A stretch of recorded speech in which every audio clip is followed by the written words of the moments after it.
Hey there! So, here's the thing.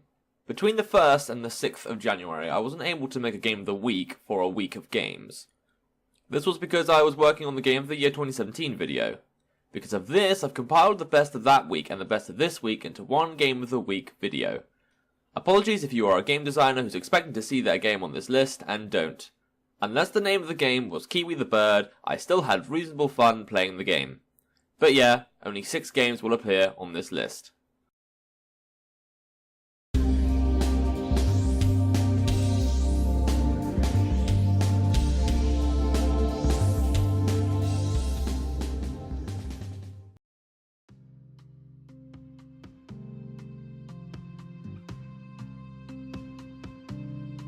Bartender, the right mix. Although this game narrowly made it to be part of this week's Game of the Week list, I still had fun playing a game that was sheer comical genius.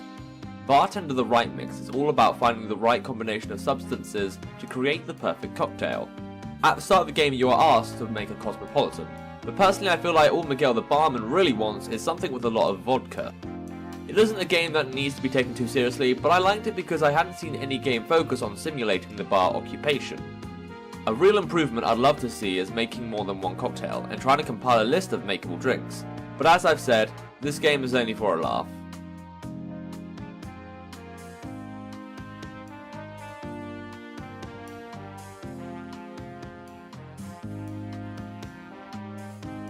Short Life.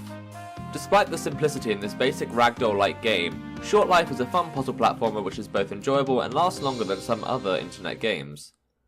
You are a nameless character who is trying to get through an obstacle course. On the way you will also have the opportunity to collect stars, but if the game is too frustrating for you then you can skip this bit. There's also a character customization option built in the game, but it's that basic try again mechanic that makes this game feel rewarding when you beat a level. Each level can be implicitly gory however, so those of you not into that should think twice about playing this game.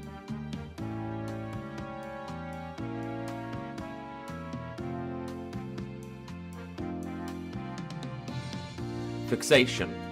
In terms of gameplay, I will admit Fixation doesn't necessarily look graphically appealing. Neither does it have any overly interesting mechanics. However, I noticed early on that Fixation is a game that wanted to take its storytelling seriously, and I had to admit I was captivated as the plot unfolded. Fixation is about a girl, Catherine, who visits a psychiatrist after advised by her friend Penelope. But it's finding the issues that Catherine has to deal with that makes the game interesting and emphatic. I won't go into too much detail, but I will say that my sympathy went to Catherine the more I found out about her condition. This is a game I will be looking to return to at some point soon, so keep a lookout if you're an avid viewer.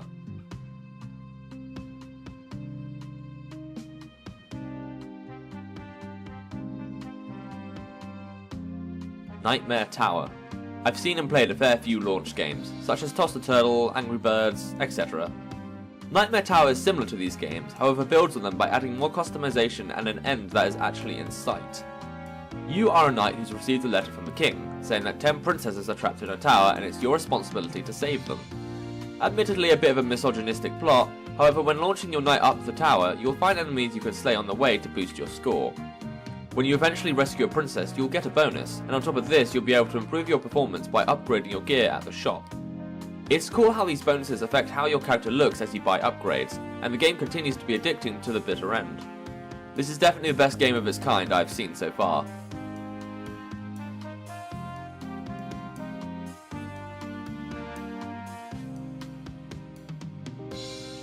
Sketchbook. Though I could praise the story, the seemingly innocent graphics and the animation to this game, I prefer to just warn all of you this game isn't what it appears to be. The main character, Beef, lives, as she puts it, a stereotypical anime protagonist life, where everything is normal up to the point she wishes for a friend. Suddenly, one of her drawings come to life, Rooster, and the two of them have adventures together. I won't go too much into detail, but I will say this game did go down a dark path I was not expecting it to have. But to be fair, the horror, despite being less childish, is familiar to the horrific lore you find in games such as Doki Doki Literature Club, and even Five Nights at Freddy's. I wouldn't expect this game to get as much publicity as these types of games, but I have to say, the dark turn was done in a way that caught me off guard and broke my expectations of the game in a good way. But again, I'll be careful before playing this game, because by doing so you may get more than what you bargained for.